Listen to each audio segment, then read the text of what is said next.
Miss Booker, we are live. Are you ready to do this thing? I'm ready. Let's do it. KTTV, giving you what you need. Motivation, education unleashed. H-Town representing, we forever keep it rolling. Join the conversation with inspirational stories. Thought-provoking, feel that energy. Kendrick Thomas aiming to lift the community. True indeed, tune in, come and see. Giving you what you need. KTTV, let's go. KTTV.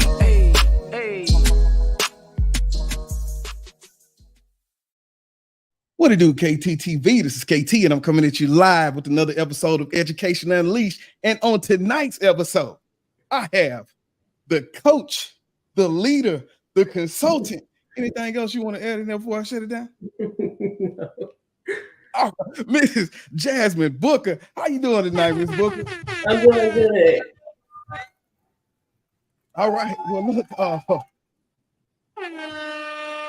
just for good measures, thank you for coming on tonight and taking some time out the busy schedule. I know we talked a little bit in the pregame.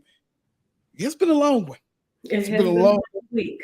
But I appreciate you. I don't know what made me say Thursday. I think it was just when my week was ended. But when I tell you the energy it takes to get into this flow right here, right? But that's good though. So I always like to start off before we get into the interview, before we get into the work, by simply just asking you, how have you been and how are you maintaining balance within the work? I think I've been really good and actually finding like some really good synergy.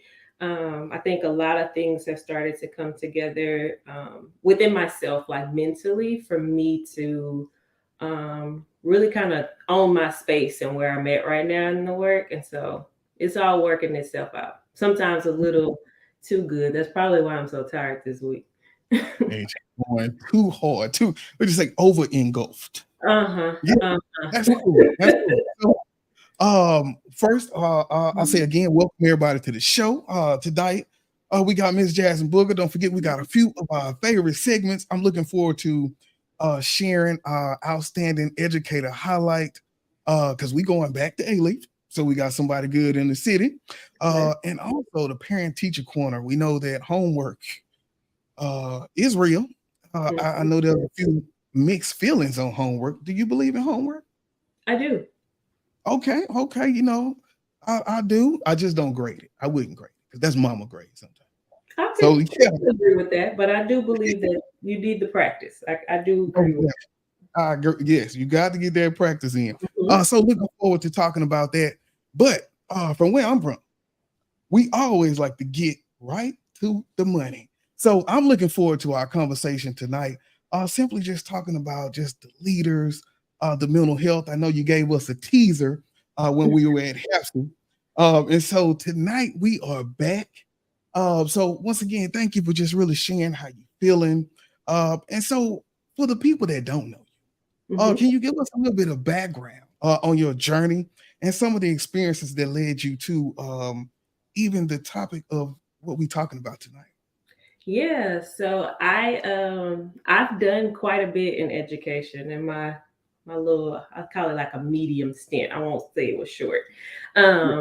But I started in Fort Worth ISD. I graduated from UNT. I stayed in the DFW area. I am from Houston. I was born and raised on the south side, southwest side. Huh? I say, come on now, Southwest. And so I started in Fort Worth. Really ignited a passion for learning. I eventually made my way to Dallas ISD. I did that for a year before I decided to move back home to Houston.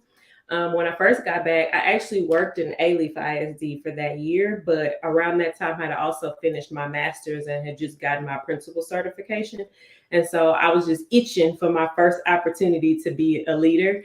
And that actually came going to Houston ISD. I worked at Wheatley High School as a science teacher specialist. And it was like my first role, like out of the classroom, strictly around instruction, coaching, those things. And then as quickly as I got into that role, and it didn't even require me to have my principal cert, but they rifted the role within the district. And so I had to scramble again to find another role. And from there, I actually made my way into charter. Once I went into charter, I became a dean. I really, especially because I started teaching in the ISD, we have a lot of misconceptions about how charter schools work and the benefits that they have on communities with Black and Brown students in them. And I actually fell in love with the red tape that charters don't have in comparison to ISDs. And so it actually led me to like seeking out principalship there. I moved to a different charter where I became a principal, and I was a middle school principal for 3 years before I actually burned out of that job and had to like really take a step back. And it was once I reached this like pinnacle, like I felt like from the time I stepped into the classroom when I was in Fort Worth ISD until I stepped out of education as a principal, that was like the epitome of where I thought that I was going to go. Like I just knew like that was the space where you make change, where you really have an impact on all students in your space.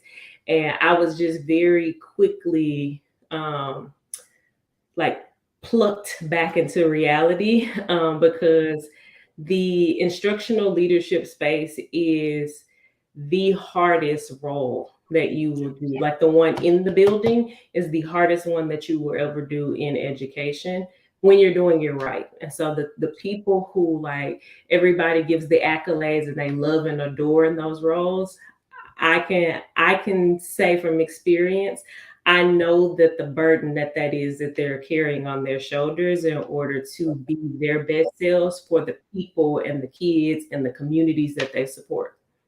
Most definitely. Look, it's real. That's all. Yeah. It's real. You know, I'm in that A-Leaf Learning Center. So, you know, alternative.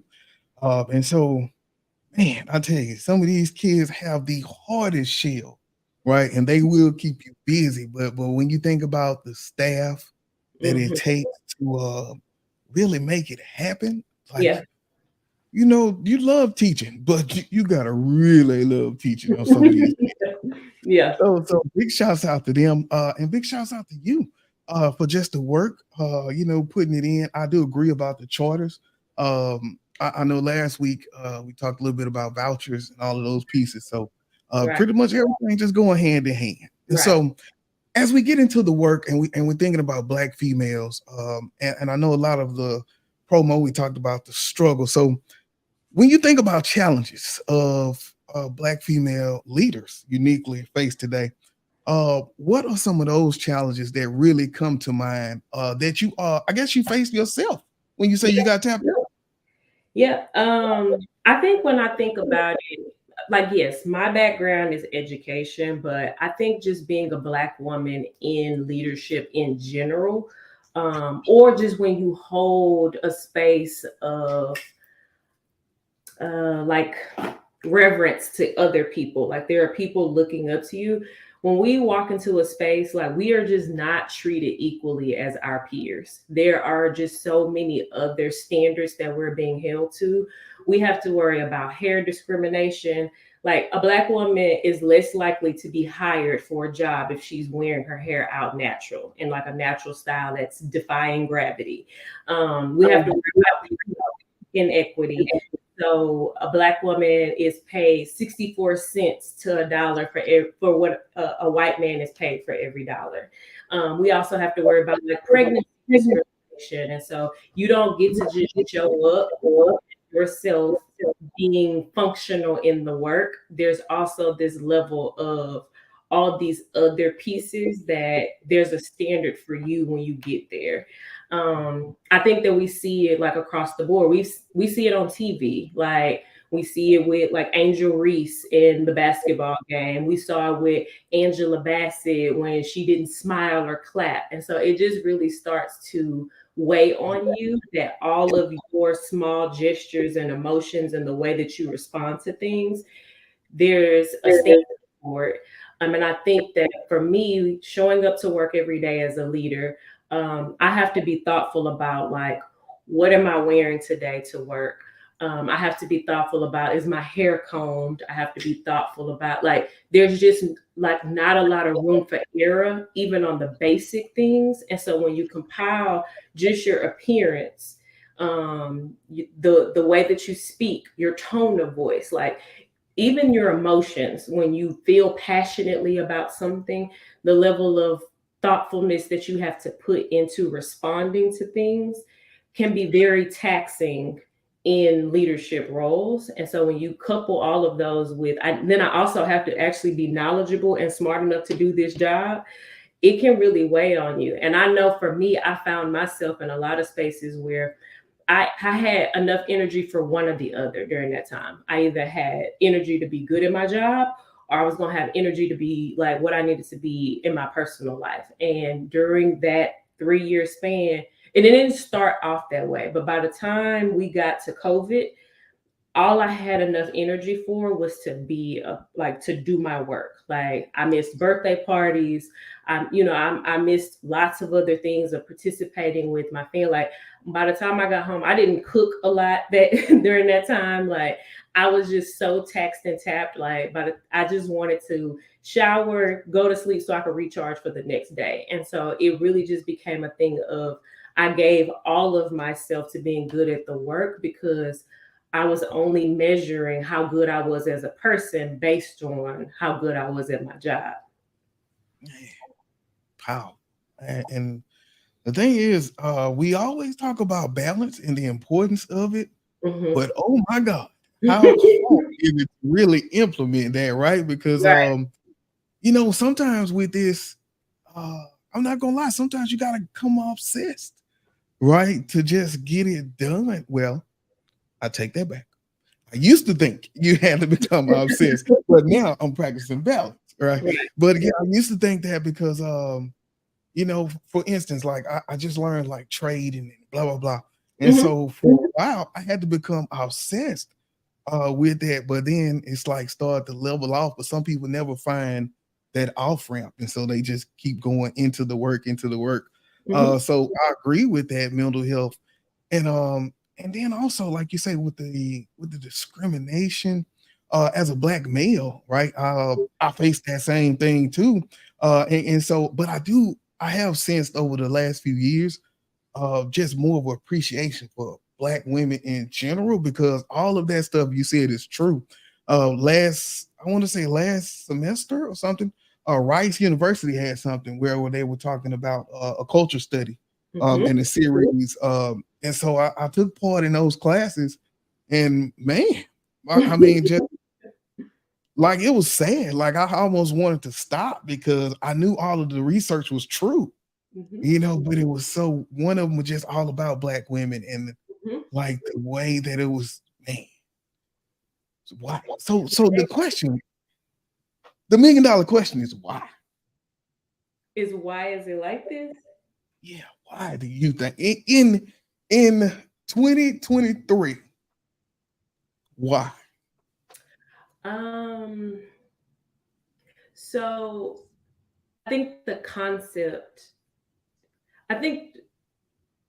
for Black women, the reason why we continue to experience such a heavy load of it is because it's harder for us to assimilate than it is for a Black man or a Hispanic woman or a Hispanic man. Like as a Black man, like yes, you're Black, but you're still a man. So there are other privileges that are afforded to you that as Black women, our culture, our race, our looks, like all of those things all count against us. And it's just the burden of getting over those is just so much more difficult for us because we have to deal with one, the sexism, and then also like there's this cultural part of us being Black in this space too, and systemically what that means for us. Yeah. And as an educator being in those schools, you see how defined that is even culturally, right? In the way that some students treat their female teachers versus male teachers or even co-workers, right? So Absolutely. most definitely. And so then I think how we solve that problem is become troublemakers. Yeah. When you think about breaking those barriers and just trying to do your part to kind of level the playing field in the world that you can, how do you see that playing out as a professional troublemaker? And what do you call it? Yeah. What do you say it is? So when I say professional troublemaker, the term comes from the book by Lovey Ajayi Jones. She has a book called Professional Troublemaker. She really gave me a name for the behavior I was already displaying. So I just really like it. The concept of professionalism has always bothered me for a lot of the reasons that we talked about, the discrimination that Black women experience. Professionalism, it just feels like it's been this way to police and to regulate people of color, to just really to tone us down. So everything from our hair to our tone. I used to, even food sense, like certain things used to make me uncomfortable to even warm up in the microwave, depending on like the schools that I worked at, because it like warrants this uncomfortability when we have to have a conversation about like, oh my God, what are you eating? Like even those little things. But I feel like this coined professionalism is just a way to police and regulate us. And I feel like Black women consistently, not even I feel like, there are studies that show Black women consistently report feeling the least respected in workplaces. And I think that we have to make a decision when it comes to professionalism. We're either, to be considered professional, we have to quietly weather toxicity, or we have to risk being unprofessional when we decide that I'm going to defend myself and I'm going to react and speak up to this wrong that I'm experiencing. And I think for a long time, especially when you're younger, when you're inexperienced, as you're going through things, you tend to lean towards like, I'm gonna be professional, which means like, I'm not gonna say anything. Because we all have that first experience where we do respond. And then it's like, well, it was aggressive and I felt uncomfortable with your tone. Like we have to go through that. And so then you have to make a decision from there. For me, I just really got to a place where I can, with zero feelings, no emotions, and a straight face, like, and regardless of your title, as long as what I'm saying is the truth, I know that I am not being malicious. And I also know that given the facts, given the data, what's in front of me, I am saying like what needs to be said, what we all know is true at this table. I'm actually okay with it making other people uncomfortable, because I made a decision that I'm not going to be the person sitting at the table always being uncomfortable. It doesn't mean that every day I choose violence. However, should the occasion call for it, I'm just okay with being the professional troublemaker at the table. Like I'm okay with being the one to say, like, no, I don't agree. Actually, I don't think that's a good idea. Like, what data and evidence do you have that supports that? Like, I'm okay with giving the pushback because I know it's not from a malicious place. And I know that ultimately, especially when you're the only at the table, what you're speaking up to probably affects kids that look like you, and they need you to use your voice because they can't. Yeah, most definitely. That makes me think of the book, I think it's 6 Thinking Hats. And so you know, yeah, so whenever a friend used to ask something crazy at the table during our IoT meetings, oh, black hat thinking, it's on a black hat. I said, okay, well, thank you. So but yeah, I agree. It has to be that person. So I don't think anything is wrong with that. Yeah, I think it goes down to either you're a yes man or you're not. So it sounds like you. And it's more than that. It is really in the book what she talks about. It's aligned to like the imposter syndrome part. And I think the biggest part of that is that it's not that, because a lot of the reason why people don't speak up at the table is that they're afraid of something, right? There's some kind of consequence that we believe is coming from speaking up, speaking the truth. And I don't think it's that I stopped being afraid. It's just that I stopped letting being afraid or letting fear be the reason why I didn't. So I'm not gonna let fear of rejection be the reason why I don't ask. Like you're gonna have to tell me no. Like that's where I am now. I'm not gonna let like fear of like not living up to somebody else's standards not be the reason why I don't show up as authentically myself, or I don't do the things that I know like give me the most fulfillment, or fear of the unknown. Like unless I'm sure, like 100% sure that this is going to kill me, I'm probably going to try it, because ultimately, like, what's the worst that can happen? And I think that a lot of times we just become so stagnant because we've already created a narrative in our head about what could happen if I do this. And so it's not to say that there aren't consequences for our actions. It's to say that a lot of the things that we want to do, the things that probably mean us well, we shy away from them because we're so sure that the narrative in our head is going to be the outcome. And many times it's not. Yeah. And so then how do you see like their problem being addressed, even if it's not in schools, or maybe it's like you're saying, it's that professional setting. I think about my friend Danielle, who wrote the Minority Report. And so she's a chemist, right? And so she worked around all these guys, and they would come up and just ask her, can they feel her hair and all these pieces? And so she wrote about it as she quit, right? But it was one of those situations. And so what kind of initiatives or programs do you think people can put in place to kind of combat things like that? Yeah, it's one of those things like we always talk about, and I've heard and I've watched many women, and actually of different races, talk about this. But when you're sitting at a table, you need to know what your role is at that table. Like it's just about like understanding the dynamics of the people. And so I think that as men coming to a table, you also need to understand the level of privilege that you have in terms of like the authority of your speaking in comparison to when there's women sitting at the table. And how are you when you are sitting next to a Black woman or a woman who is being like over talked, overshadowed? How are you stepping in to say like, oh, I'm sorry, Jasmine, what was that? Like, I heard you saying.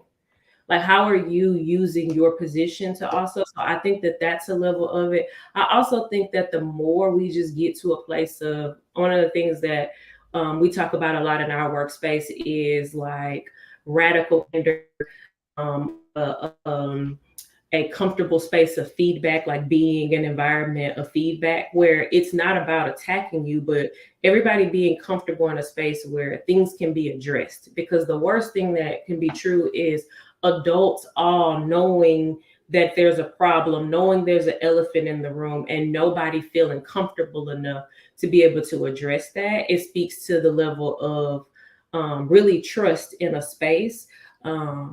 And like the culture of that space. So I think that a lot of as leaders, the culture that you're building in your space, the types of policies and systems and things that you're putting in place, they start to dictate how your people show up and how they function in terms of like those interpersonal dynamics.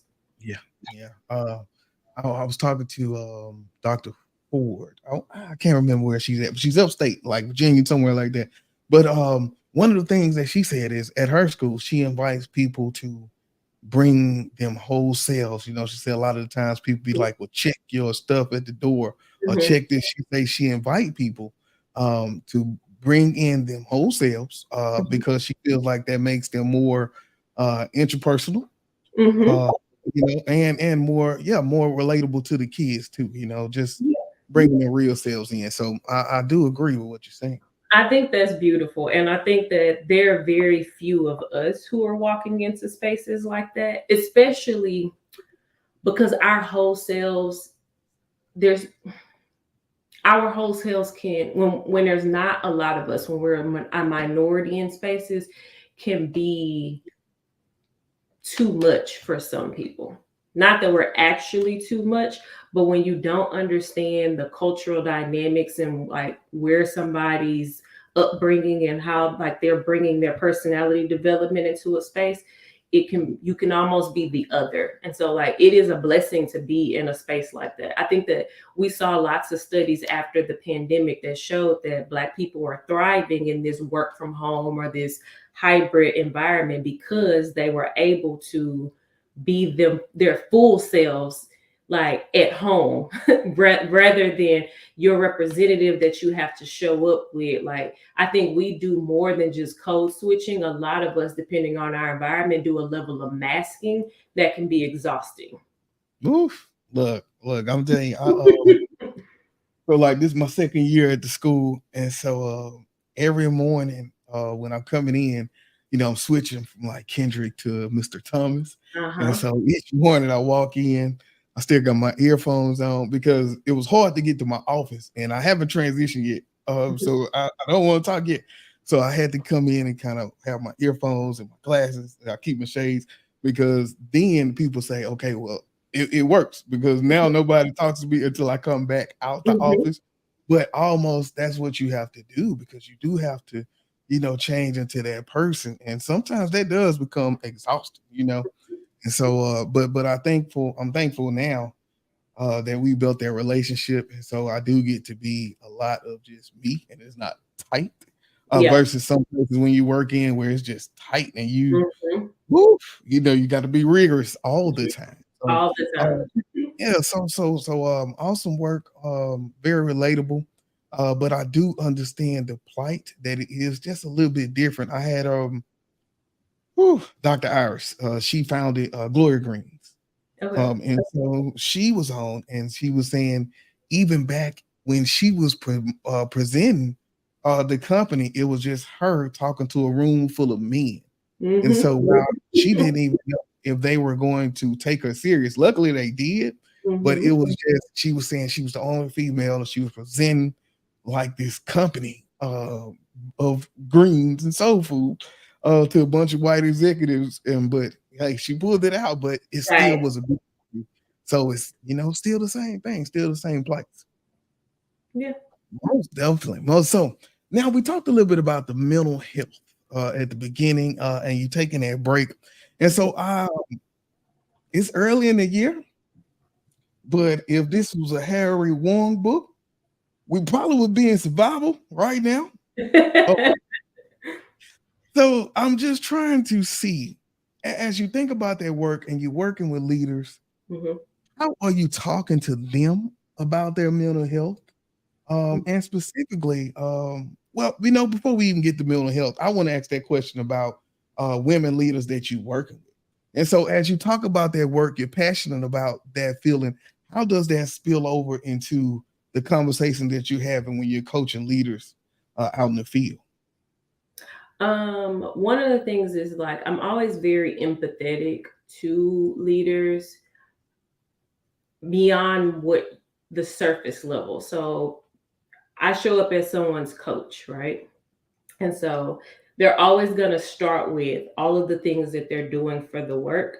But because I've been there, I've done that, and I know the stresses of it, I know the questions to ask you that really dig down past the moves that you did today to tell me about your data, to tell me about like some system you implemented, to really talk about like, what are you struggling with? That the thing that's like got you tossing and turning and keeping you up at night.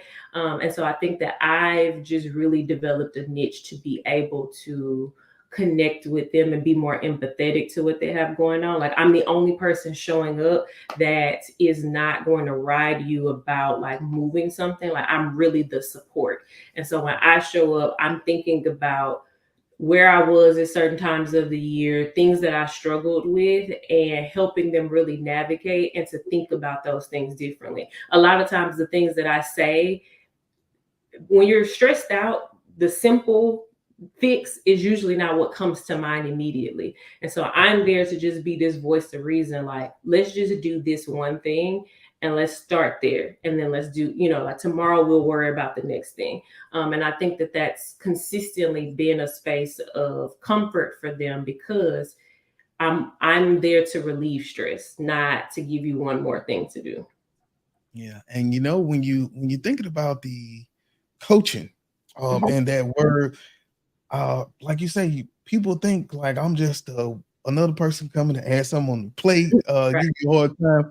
And so I remember when we started working with the Bambrick, and so then we set up like a coaching series. It was like, okay, well, we just had people go back and read definition of coaches. We had them read articles about coaches to be able to change that whole connotation, to be able to say we are the people coming in for the support. You know, I'm not your administrator. So I mean, so yeah, I get it. I get it.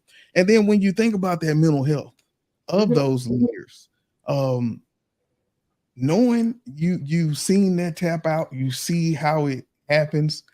How do you also kind of talk to them about their state of mental health? And as you think about that, I want to just kind of share out with some leaders who may be going through that now. And like, what would you say? I think strategies that like I did was I had to think through things like I really had to evaluate for myself, like, what does taking care of myself really look like? And if I was asking somebody else to do this at the core, how would I get them to understand? And so I realized I had to start taking care of myself based on my love language. Like, so the same way that I'm expecting other people to show me love, care, and affection, I had to start doing those things for myself. So mine are like quality time and physical touch. And so I started figuring out like what are ways that I can set boundaries around my time. And so I just started communicating some like very solid boundaries around like I'm not going to answer my phone after 8:30. And ways that I really helped myself was like I'm gonna put my phone on do not disturb. And so we're not gonna even be able to have a conversation. Or for a while too, around towards the end of like my last year being a principal, I stopped sleeping with my phone in the room. Just like that way I would know that I wouldn't touch it an hour before going to bed. I would charge it in a completely different room. And then I also started thinking about again quality time. Like how could I give myself back more time for just me that wasn't spent on other things? And so I have now. I'm not Beyonce. I'm not telling people to quit their jobs because I have expensive habits, right?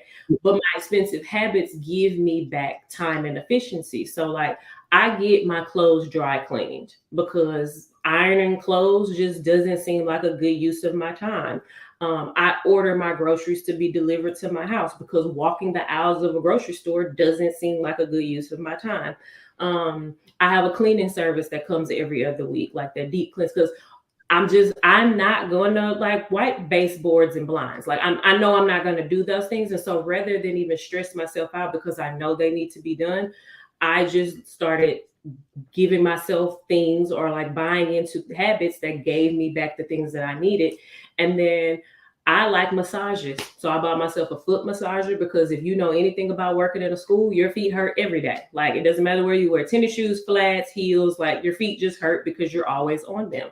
And then I bought myself a monthly subscription to Massage Heights. And so like those were the ways that I saw it. So I think that it's first a step back to say like, how do I receive love and how can I show myself that love in the ways that I would expect my husband or, you know, my family, people that are close to me to do the same. Yeah. Look, when Look, I did not think about that. When you say love myself with my love language. Yeah, with my love language. I never thought about it. So, because Brian is gifts. So I'm about to go buy something tomorrow, man. I've been waiting on a reason to get this car. All right. So now when I'm in this bank, I'm gonna think about you. All right. But that is it then. But Jasmine said. I was trying but to love myself. these are things that I knew about myself. I knew like that makes me happy. I'm like, yes, it does cost me a lot to dry clean and do all these things. But those things in the grand scheme of things, if I had to give up other things to be able to do those, I would because what it provides for my mental health. Like the grocery store thing, as much as I like to cook, not walking the grocery store legit will fix my whole mindset for the day. Like not knowing like I gotta go to the grocery store, let me like write my list. Like not having to do that is a big deal. Man, I think I always thought about trying it because I always want to eat better. Boy, it gets me. I think I'm gonna try that this week. What you do, like a iCart or what they call it? I do Shipt. So I use Shipt because it'll shop any of the grocery stores in your area, even like CVS and stuff. It'll shop all of those. Yeah. But I do Shipt. And the way I cheat too is like, you know, at HEB, you can buy produce that are already chopped and stuff or, you know, picked up. So that way you don't have to worry about, did they pick the right fruit and all of that stuff? I just go to HEB, I'm going to get the chopped stuff. That way I don't have to worry about it. Yeah, let's take all the guesswork out. Man, I love it. I love it. So now as we close out, I wanted to just talk a little bit about this. Thinking about imposter syndrome. So we got Black female leaders who may be dealing with that. When you're doing your coaching and you see that, first off, can you explain what it is? Because I do know some people who don't know what it is, even as we talk about it. And then when you're working with Black leaders or people aspiring to be those leaders, what do you tell them when you kind of see that inside of them? Yeah, so imposter syndrome is something that a lot of us don't realize that we constantly engage in. As a matter of fact, especially in a lot of Black women, I see that as they say things like, oh, I struggle with perfectionism. So imposter syndrome is where you're showing up in a space and you don't actually believe that you're qualified or worthy of being in that space. And so many people will be like, oh no, like I don't think less of myself. But imposter syndrome shows up in ways like this. If you were filling out a job application and there are 10 qualifications, if you realize that you don't meet 3 of these qualifications and then you don't apply for the job, that's imposter syndrome. Because statistically, men will see that they meet 3 of those qualifications and apply. But women, especially Black women, if we don't meet all of them, we just assume that, oh, that means I'm not qualified to do this job. When realistically, you're more than qualified. And even if you didn't know those 3, you could learn. But we won't even push ourselves like beyond that. In our brain, we already told ourselves, oh, I'm not good enough for this. And so it's like those little ways that we are already like counting ourselves out. And so when I see those things in them, like, or we think that a lot of Black women too, that I come across, they think that they are procrastinators. And so I remember having this conversation with somebody one day and they were like, I had 2 weeks and I said I was going to work on this thing the first weekend so that I would be done. And I binge watched this show and then I did this and then I cleaned that. And then before I knew it, 2 days before, I was sitting down to complete the thing. And I said, well, were you going to like review your PowerPoint or your presentation? If you had done it the first weekend, were you going to like look at it again right before? And she was like, no, like once I'm finished with it. I said, okay. I said, was the presentation quality when you presented it and gave it? She was like, yeah, I got great feedback, survey data, blah, blah, blah. And I said, okay. I said, did you feel guilty about watching the show in the time that you were watching it? Was it not worth your time to say? And she was like, no. I said, well, it sounds like you didn't need all of this time to do that. It sounds like you just prioritized what you needed for yourself at that time and you got your work done. And she was like, I didn't even think about it like that. And I'm like, because somebody has told us that, if you're not doing it early, if you're not this, but if you don't need 2 weeks to prep for something, why are you telling yourself you need to be ready 2 weeks in advance? Like, where did that rule come from? We will make up these rules for ourselves and tell ourselves that we need to be, I need to have it by this and I need to do this. But that's not written anywhere. We just decided in our brain that is, and then we go on through life functioning on these imaginary rules, burning ourselves out. And then we're frustrated when it's not yielding the level of fruit, this perfectionism level that we're believing we should be at. And I look around now and I'm like, sometimes I'm running on 50% and I look around at people around me and my 50% is killing your 90. And so why am I making myself believe I need to be running at full speed all day? Because I don't. Most definitely. That was powerful. But it's real. It's real, and I do see it. Like I say, I've dealt with it. Man, good word out there for women who are going through that. It's real. That's all I can say, really. And so now, do you have any literature or something that you put out that kind of addresses all these things that you can share with us? Who, me personally? Yes. Not yet. It's funny. Okay.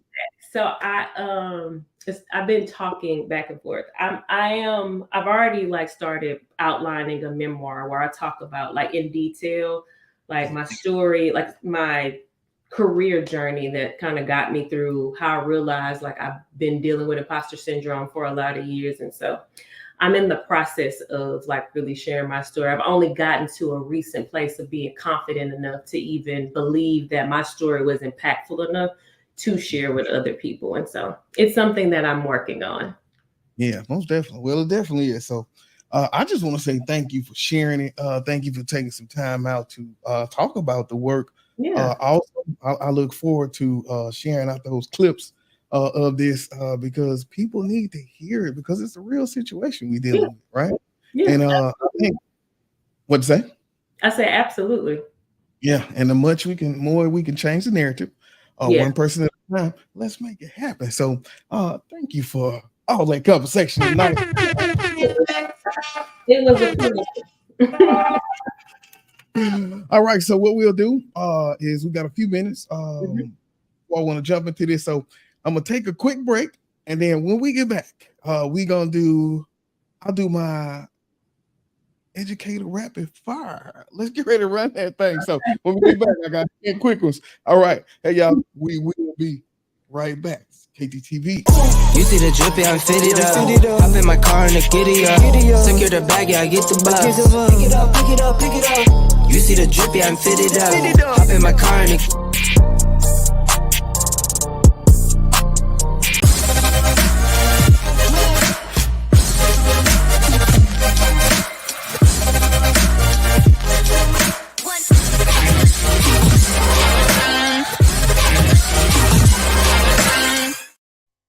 Man, all right, welcome back, y'all.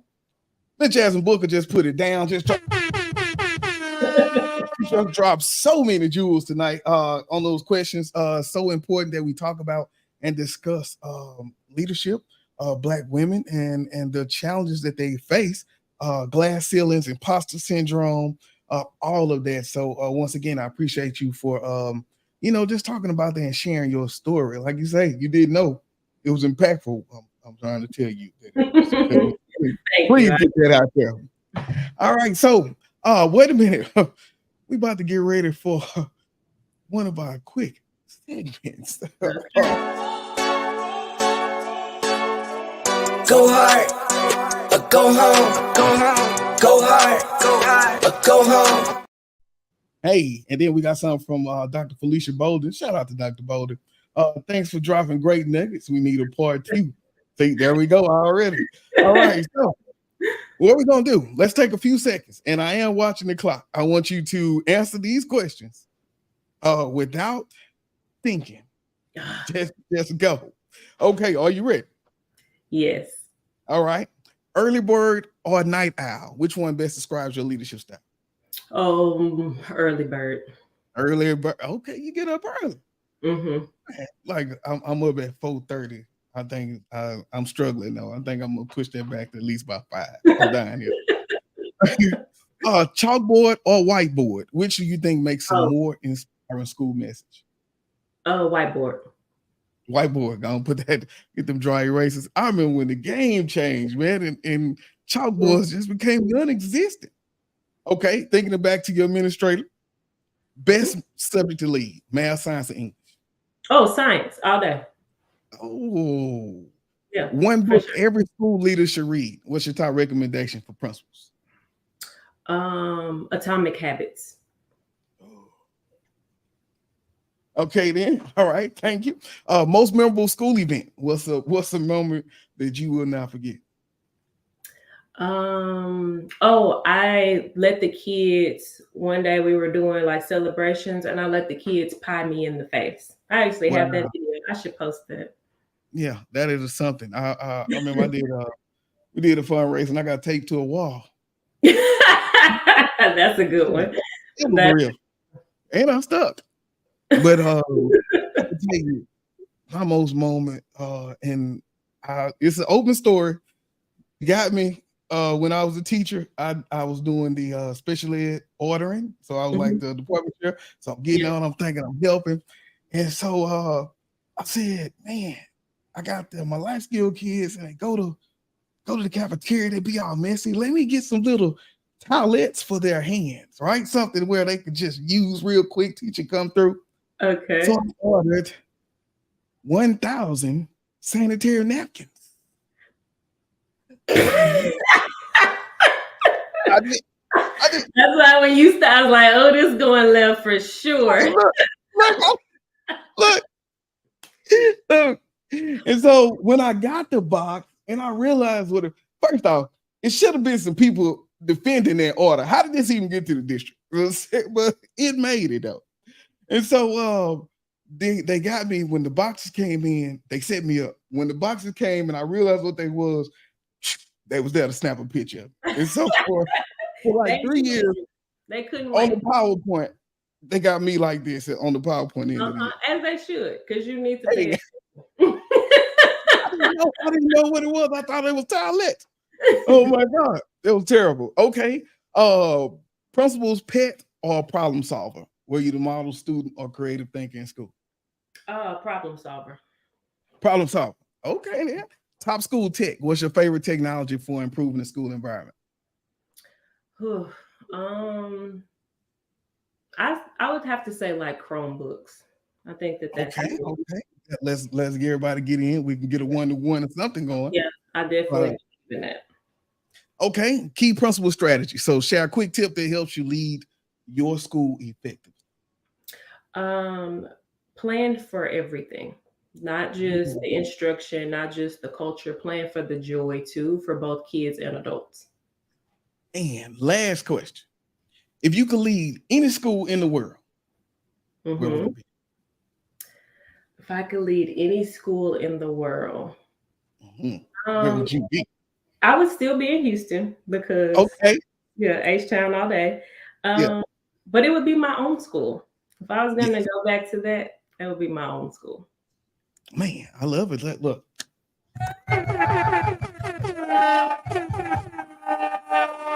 Look, we thank you for going through them questions. I don't know if your story was memorable, worse than mine. I think I would never, ever.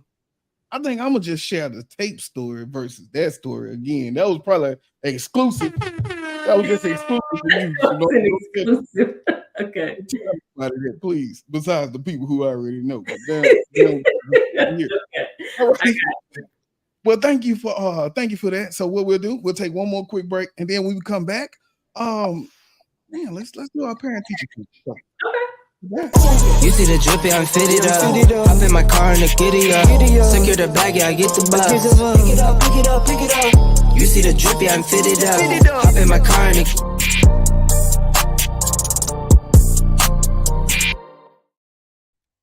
shout out to those commercials just because akttv.com, we sell stuff. And the book is out. So if you have not went and checked out the book, I did put some literature together.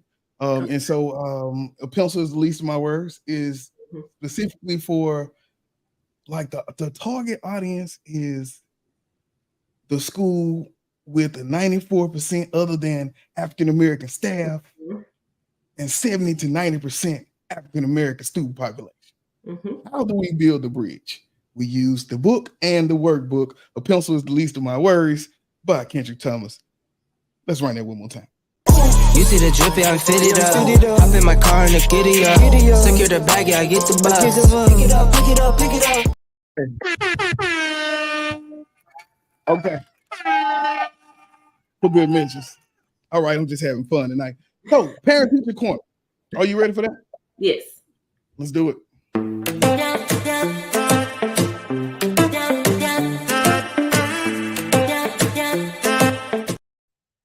All right, on tonight's Parent Teacher Corner, we are talking about building a positive homework routine. We talked a little bit about homework, and we said it doesn't have to be a nightly battle. It can be productive and enjoyable learning experience for the child. And so I think tonight I'm just going to give a few ways that parents can kind of set that up, thinking about doing 10 years in elementary. Of course, we went back and forth with the homework. And so we came to saying that practice is very important, but we just won't grade it. And so I think you said you agree with that? Yes, I do. I agree with that. Yeah, most definitely. And so what I have are 5 quick ways that parents can create those positive homework routines, just practical steps. And so the first one is, and I think you would agree with this, a consistent homework time. Yes. You know, being in that routine. So choose a specific time of the day when your child can focus and stick to that schedule to create that sense of routine. So what you think about that? Same thing as bedtime. It's the same thing. Man, Yes. keep them on that schedule. Part of your whole like nightly wind down. Yeah. Number 2, designate a homework space. So create a quiet, well-lit workspace that's free from distractions. Ensure all necessary school supplies are readily available. Yep. Most definitely. Now this is the one right here, because if you don't do this, then you're gonna get the game right there. You're gonna get the small handheld game. You're gonna get the phone. Set clear expectations. Let your child know what is expected during homework time, and outline any specific goals or tasks they may need. Okay. Even if they had like a little, depending on what you set up, if you just have it listed out and y'all go through them depending on the age of your child, let's review how do we do this? Yes, absolutely. Most definitely. Break the task into manageable chunks. So help your child break down larger assignments into smaller, achievable parts to reduce the feeling of being overwhelmed. Yes. Yeah, I think that's definitely something for them GT students and all them kids who really get that work on them. Small chunks, man.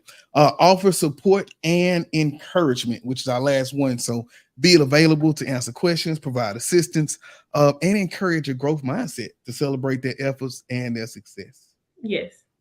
Yeah, I think we went through that growth mindset. When I tell you, we spent a few years just really developing that culture. And so being able to see kids who were building out Avid and the growth mindset at the same time, those kids exponentially grew. Yes. Right? Because they just, man, it was fun just watching it. That's why I loved elementary, because you get to see like, man, when you came here, you couldn't even talk when you first came. Right. The fighting on the playground. Yes. But yes, so by following these, parents can create homework routines that support the child's learning and fosters independence and responsibility. Anything you got to add to that? Yeah, I would also say too, what we're seeing in literacy right now, a parent getting the book with their student. So you having a copy, the student having a copy. So even if your kid doesn't have homework, 20 minutes of reading, allow your student to read to you out loud where you follow along in the book. If your kid makes mistakes, correct them, tell them what this word is, and then make them start over from the beginning of that sentence and read it again. Because then you're training them to know what that is and the fluidity of the sentence, and it improves literacy. Man. All right, that's thank you so much. For that, I do agree with the parent teacher corner, building positive homework routines. Remember what we said, we're not grading, because in some cases we grade mama. Like when you get this F on this paper, mama, you would get upset, you get offended, we call you.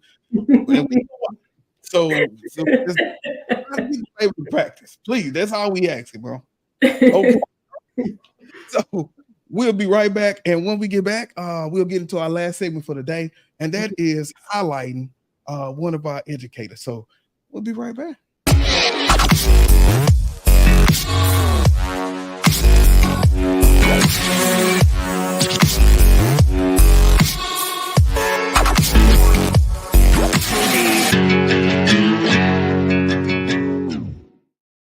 Yes, look, once again, y'all need to go to kttv.com. I told y'all we got all these commercials in here because we sell stuff. So make sure y'all get there. All right, Parent Teacher Corner. I appreciate that. Now, Outstanding Educator Spotlight. Let's do it.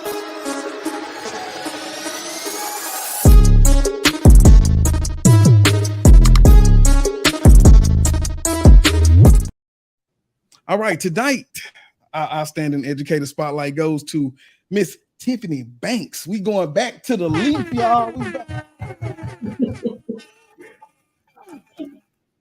We're going back to the leaf. So Tiffany Banks, Albright Middle School theater teacher. And so she was shouted out by Mr. Renford Joseph.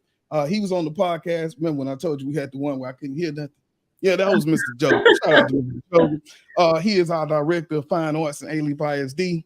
So he was shouting out Miss Tiffany Banks. So man, her get shouted out by the boss. You must doing your thing. Right. All right. And so he says Mrs. Banks was the district's secondary teacher of the year for 22-23. She does an amazing job with her theater students, and she also teaches speech and debate kiddos. She goes above and beyond to always ensure her students are receiving a well-rounded education, inclusive of the arts. Mrs. Banks is one of the lead teachers for the district's middle school theater programs. She truly exudes all that we want to see educators possess. She has what you can't teach, that it factor. She is a rock star and never gets her due flowers. She's very humble and works hard for her students and campus, and I truly believe she's a game changer that has a heart of gold. And so he wrote, so when I do those parts, I also put a space in where they can just put a direct message. And so Mr. Joseph said, Mrs. Banks, you are truly the educator that our children need in A-Leaf. You pour your heart, soul, and passion into your students. Your smile lights up in any room that you enter. I truly appreciate you for going above and beyond for our theater programs. Thank you for never staying away from your calling. Thank you for stepping up to serve as a lead teacher on my team. And thank you for believing in the vision that I've created for the fine art department. Thank you for being real and true to the cause. From your boss, Mr. Renford Joseph. Shout out. I love that. Yeah. Look, that was real, right? Yeah, that was beautiful. When the director come through. So I always try to do that because people need their flowers. Once again, since the pandemic, the landscape has changed. And so it became so negative regarding education, regarding our work. I said, okay, how can we lift up people but still get the message out that good things are happening? And so this is my way of just highlighting someone every week. And so if you got somebody that you want to highlight, you can go to kttv.com, reach out, go to the social media at KTTV. I'll repost the link every time we get through with the podcast, and just get some more people to come on there. So anything you want to add to that? No, I love that. Shout out to Tiffany. Congrats on being the shout out teacher. And yeah, I love that. I'm gonna go get my stuff together so I can nominate somebody. Hey, there it is. Well, I will inbox you the links. Don't even trip. We need that because I do like having them. Well, I think that will do it for us, Ms. Booker. Is there any contact information that you want to share? How can people get in touch with you to talk about the work, to get the services for consulting, anything that you may have? So I have social media, Twitter at Jas _Booker, Jazz Booker, on Twitter, Hey Dimples _ on Instagram. I do have a consulting business. I also work for Harris County Department of Ed. So it's really a matter of like what you're looking for. If it's servicing your school or district, I would say tap into Harris County. If it's something more personal, you can tap into me, but you can reach out to me individually and we'll figure it out. Man, that's it. I think.